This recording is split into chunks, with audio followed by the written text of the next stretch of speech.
اعوذ باللہ من الشیطان الرجیم بسم اللہ الرحمن الرحیم۔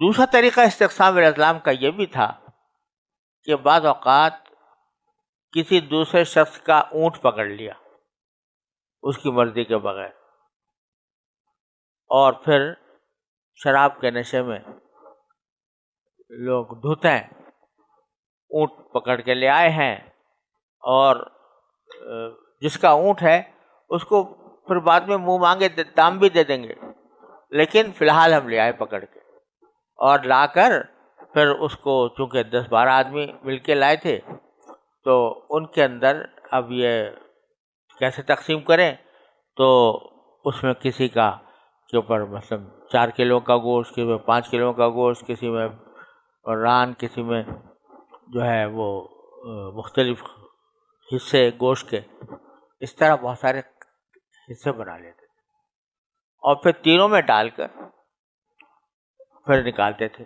کہ وہ جس کے جو حصہ آئے وہ لے جائے، چاہے وہ بڑا ہو یا چھوٹا ہو۔ تو برابر کے ساتھ برابر سے تقسیم کرنے کا کوئی رواج نہیں تھا، انصاف سے تقسیم کرنے کا نہیں تھا، بلکہ جو تیر کہہ دیں بس اس کے برابر کرنا ہوتا۔ اس کو استقسام الازلام بھی، اس کو بھی استقسام الازلام کہتے ہیں۔ تو دونوں طرح کے استقسام الازلام سے شریعت نے منع فرمایا کہ یہ بھی تمہارے لیے منع کر دیا گیا ہے۔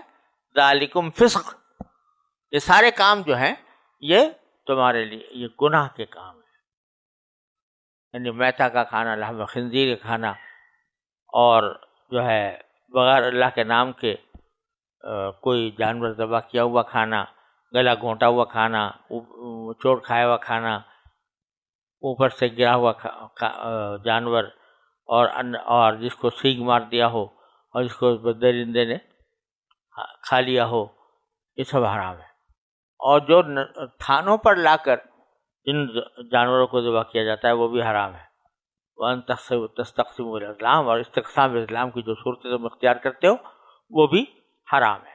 جہاں تک پہلے طریقے کا تعلق ہے جو فال نکالنے کے لیے کرتے تھے، اس میں فی الجملہ یہ کہا جا سکتا ہے کہ 2 مباح کام ہیں، تو ان 2 مباح کاموں میں سے کوئی اختیار کرنا ہے، تو اس کے لیے اگر آدمی کوئی قرآن اندازی کر لے کہ میں یہ کام کروں یا نہ کروں تو کوئی حرج بھی نہیں۔ کسی 2 مباح، دونوں مباح ہیں، دونوں جائز ہیں، اور ان میں سے کسی ایک کام کا انتخاب کرنا ہے تو اس کے لیے قرآن اندازی بھی جائز ہے، تیروں کے ذریعے کر لے یا قرے کے ذریعے کر لے۔ لیکن جو فرائض و واجبات ہیں یا جو معصیتیں اور گناہ ہیں ان کے بارے میں کوئی استخارہ نہیں، کوئی استقسام نہیں۔ درکار خیر حاجت ہیچ استخارہ نہیں، کار خیر کے اندر کسی استخارے کی ضرورت نہیں ہوتی۔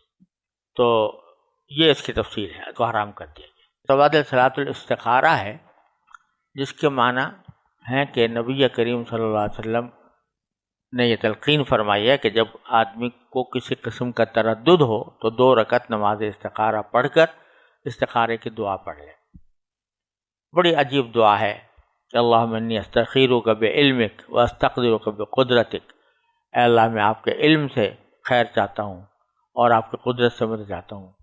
فإنک تعلم فإنک تقدر ولا نقدر، کیونکہ آپ کو قدرت ہے، ہمیں قدرت نہیں ہے۔ انک تعلم ولا نعلم، آپ کو علم ہے، ہمیں علم نہیں ہے۔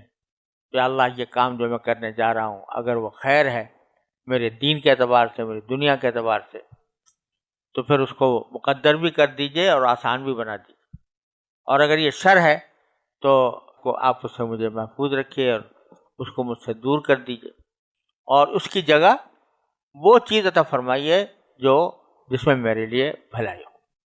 بہترین دعا ہے۔ بس استخارہ اتنی دعا کر لے، پھر جو انشاءاللہ جو کچھ ہوگا وہ بہتری ہوگی۔